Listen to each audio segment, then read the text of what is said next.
Welcome to Lost Girl Therapy. So to follow up to my courting video, let's talk about what courting is, what I mean by it versus what its initial intent was.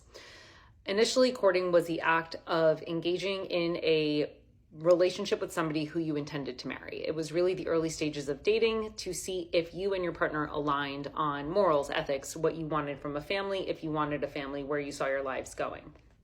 When I use the word courting, I am not talking about that definition. I am not intending it to be with intent to marry.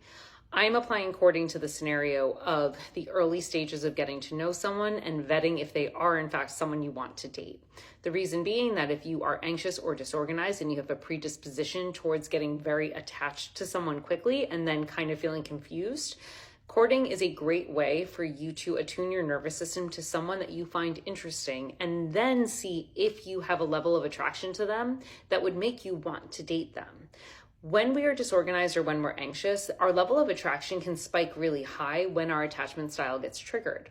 So if you're anxious or disorganized and you have an avoidant partner or you see someone who's an avoidant, you might feel really drawn to them, very magnetized towards them very quickly.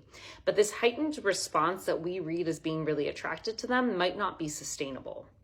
With courting, it is more the slow and steady burn.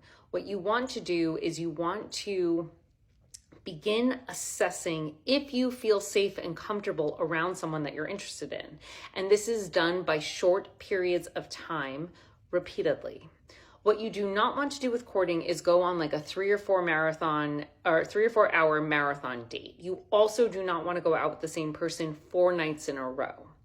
What you want to do is enter into spaces thoughtfully that make you feel safe and secure, where you feel comfortable that you can read your signals and theirs.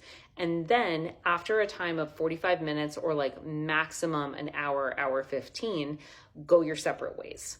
You want to limit your physical interactions with them. So like hand holding or stuff like that, I would really limit in the beginning stages, mainly because when we are physically attached to someone, when we touch them, when we're kissed by them, when we're held by them, our nervous system is already attuning to theirs.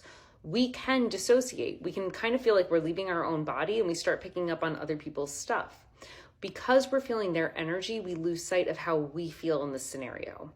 And with courting, you really want to make sure that you are constantly checking in with your signals, not somebody else's. So what you essentially do is you go out for 45 minutes to maximum an hour and 15 once a week. And you pick low-level activities. This should not include dinner, because dinner is an extended period where you're kind of stuck in one place. This can look like taking a walk, going for coffee, doing an art class together, stuff that allows you to assess, this is how I feel in this environment around this person. And when you leave, pay attention to what your nervous system does. Do you feel relieved when you are outside of that person's presence? Do you feel more energized? Do you feel excited or hopeful that you want to see them?